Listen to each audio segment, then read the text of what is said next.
Syedaralun, nilai tukar mata uang Indonesia yaitu rupiah sedang loyo. Mata uang rupiah melemah hingga menyentuh Rp15.107 per dolar Amerika Serikat. Bahkan, analis memprediksi melemahnya nilai tukar rupiah masih berlanjut. Nilai tukar rupiah menembus level terendahnya terhadap dolar Amerika Serikat pada Senin 26 September 2022. Mengutip Bloomberg pukul 9.34 waktu Indonesia Barat, rupiah di pasar spot pada posisi Rp15.107 per dolar Amerika Serikat atau melemah 0,46%.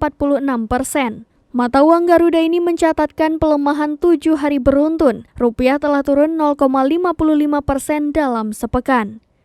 Rupiah kehilangan tenaga di pekan kemarin. Kenaikan suku bunga The Fed sebesar 75 basis poin atau BPS memberi tekanan berat rupiah. Alhasil, rupiah pun menembus level Rp15.000 per dolar Amerika Serikat. Ekonom Bank Permata Joshua Pardede mengatakan bahwa tertekan oleh sentimen internasional terkait prospek perekonomian global ke depannya. Hal ini didorong oleh kebijakan moneter agresif dari bank sentral global seperti SNB dan juga BOE yang menaikkan suku bunganya. Untuk awal pekan ini, Joshua memperkirakan rupiah berpotensi menguat terbatas sejalan dengan potensi perlambatan indikator manufaktur Amerika Serikat.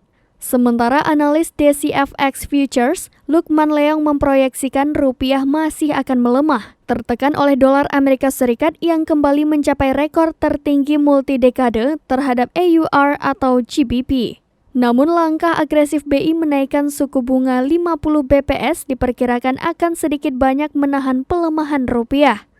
Lukman pun memperkirakan rupiah akan bergerak pada rentan Rp15.000 sampai Rp15.100.